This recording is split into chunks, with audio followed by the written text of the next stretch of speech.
প্রিয় ছাত্রছাত্রীগণ, ভূগোলে আবারও একটি নতুন পেজ নিয়ে চলে এসেছি তোমাদের সামনে আলোচনা করার জন্য। পেজ নম্বর হলো 1015 পেজ এবং এই পেজটি হলো লাস্ট পেজ ভূগোলের, অর্থাৎ আজ পর্যন্ত সমস্ত ভূগোলের এবিটিএফ টেস্ট পেপার থেকে পেজ নম্বরগুলি শেষ করে দিলাম। তোমরা আশা করি তাড়াতাড়ি প্র্যাকটিস করতে থাকো। আর আমার চ্যানেল নতুন হলে চ্যানেলটিকে সাবস্ক্রাইব করে নিও। আর এবিটির অন্যান্য পেজে ভিডিও দেখতে হলে এই চ্যানেলের প্লেলিস্ট থেকে ABTF test paper 2026 class 10 geography প্লেলিস্টটি ওপেন করলে তোমরা কিন্তু অন্যান্য পেজে ভিডিওগুলি দেখতে পাবে। প্রথম প্রশ্নটি হলো নিম্নভূমির উচ্চতা বৃদ্ধি পায় ক আরোহণ প্রক্রিয়ায়।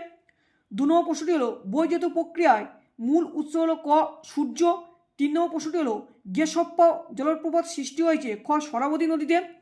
4 নম্বর প্রশ্নটি হলো মরু অঞ্চলে বায়ুর ক্ষয়কার্যের ফলে সৃষ্ট ব্যাঙ ছাতানের ভূমিরূপটি হলো ঘ গৌর। 5 নম্বর প্রশ্নটি হলো দুটি নদীর অববাহিকার মধ্যবর্তী উচ্চভূমিকে বলে গ জলবিভাজিকা। 6 নম্বর প্রশ্নটি হলো অর্ধচন্দ্রাকৃতি বালিয়াড়িগুলির নাম হলো গ বারখান। 7 নম্বর প্রশ্নটি হলো ভারতের সর্বাধিক বৃষ্টিপাতযুক্ত উপকূল হলো ক মালাবার উপকূল। নেক্সট পেজ আমরা দেখে নেব।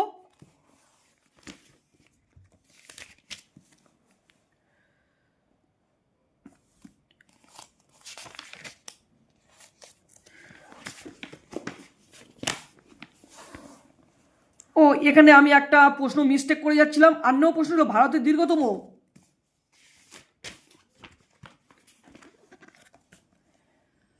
শেষকালটি হলো ক সারদা খাল। 9 নম্বর প্রশ্নটি হলো ভোরঘাট ফাঁকটি অবস্থিত খ পশ্চিমঘাট পর্বতে। 10 নম্বর প্রশ্নটি হলো ভারত ও আফগানিস্তানের সীমারেখাকে বলে ক ডুরাল লাইন। 11 নম্বর প্রশ্নটি হলো উত্তর ভারতের ম্যানচেস্টার নামে পরিচিত গ কানপুর।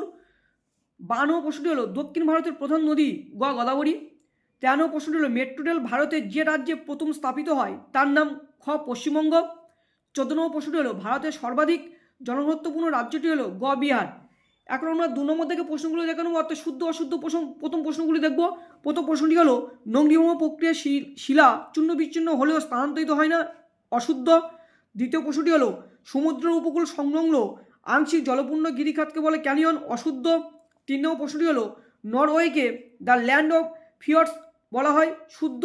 4 নম্বর প্রশ্নটি হলো পেট্রোকেমিক্যাল শিল্পের প্রধান কাঁচামাল হলো ন্যাপথা, শুদ্ধ।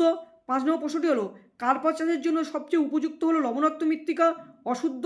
6 নম্বর প্রশ্নটি হলো 1 লক্ষাধিক লোকের বসবাসকারী শহরকে নগর বলা হয়, শুদ্ধ। এখন উপযুক্ত শব্দ বুঝে শূন্যস্থান পূরণগুলি দেখে নেব। প্রথম প্রশ্নটি হলো ভারতের বৃহত্তম হিমবাহ হলো সিয়াচেন। দ্বিতীয় প্রশ্নটি হলো মন্তকূপ গড়ে ওঠে নদীর উচ্চ গতিতে। 3 নম্বর প্রশ্নটি হলো নিরক্ষীয় অঞ্চলে পরিচালন বৃষ্টিপাত হয়। 4 নম্বর প্রশ্নটি হলো তুলো চাষের জন্য প্রসিদ্ধ কৃষ্ণ মৃত্তিকা বা রেগুন মৃত্তিকা। 5 নম্বর প্রশ্নটি হলো ভারতের উচ্চতম জলপ্রপাত হলো কুঞ্চিকল। 6 নম্বর প্রশ্নটি হলো পূর্ব ভারতের প্রধান বন্দর হলো কলকাতা। এখন আমরা বাম দিকের সঙ্গে ডান দিকগুলো মিলিয়ে দেখবো এবং এই পেজে অনেকগুলি বাম দিক ও ডান দিক দিয়েছে, সেগুলো দেখো। চণ্ডীগড় দ্বৈত রাজধানী, আধি রাজস্থান, ভেম্বানাথ কয়াল, বড়দইছিলা অসম। নদীর জলপ্রবাহে একক কিউসেক বা কিউসক হবে, এখানে কিউসক দিয়েছে কিন্তু কিউসেক। Saddle pick Andaman. আমরা নেক্সট পেজটা দেখে নেবো। 2-1 কথায় উত্তর দাও। প্রথম প্রশ্নটি হলো প্রপাতকূপ নদীর কোন গতিতে দেখা যায়, উত্তরটি হলো উচ্চ গতিতে। অথবা দিয়ে আরেকটি প্রশ্ন দিয়েছে গ্র্যান্ড ক্যানিয়ন কোন নদীতে সৃষ্টি হয়েছে, উত্তরটি আমেরিকা যুক্তরাষ্ট্রে বা মার্কিন যুক্তরাষ্ট্রে কলোরাডো নদীতে। 2 নম্বর প্রশ্নটি হলো নদীর উচ্চ গতির প্রধান কাজ কি, উত্তরটি হলো ক্ষয়কাজ। অথবা দিয়ে আরেকটি প্রশ্ন দিয়েছে আরবি শিব কথাটির অর্থ কি, উত্তরটি তলোয়ার। 3 নম্বর প্রশ্নটি হলো সোনালী চতুর্ভুজের 4টি নগর কি কি, উত্তরটি হলো মুম্বাই, চেন্নাই, কলকাতা, দিল্লি। অথবা দিয়ে আরেকটি প্রশ্ন দিয়েছে ভারতের পূর্ব উপকূলের বৃহত্তম উপনদীর নাম কি, উত্তরটি হলো চিল্কা। 4 নম্বর প্রশ্নটি হলো তাল কথাটির অর্থ কি, আমি নিচে দেখো খুব সুন্দরভাবে লিখে দিয়েছি যে কুমায়ুন হিমালয়ের হিমবাহ সৃষ্ট হ্রদগুলিকে স্থানীয় ভাষায় তাল বলা হয়। তোমরা স্ক্রিনশট নিয়ে ভালোভাবে লিখে নেবে।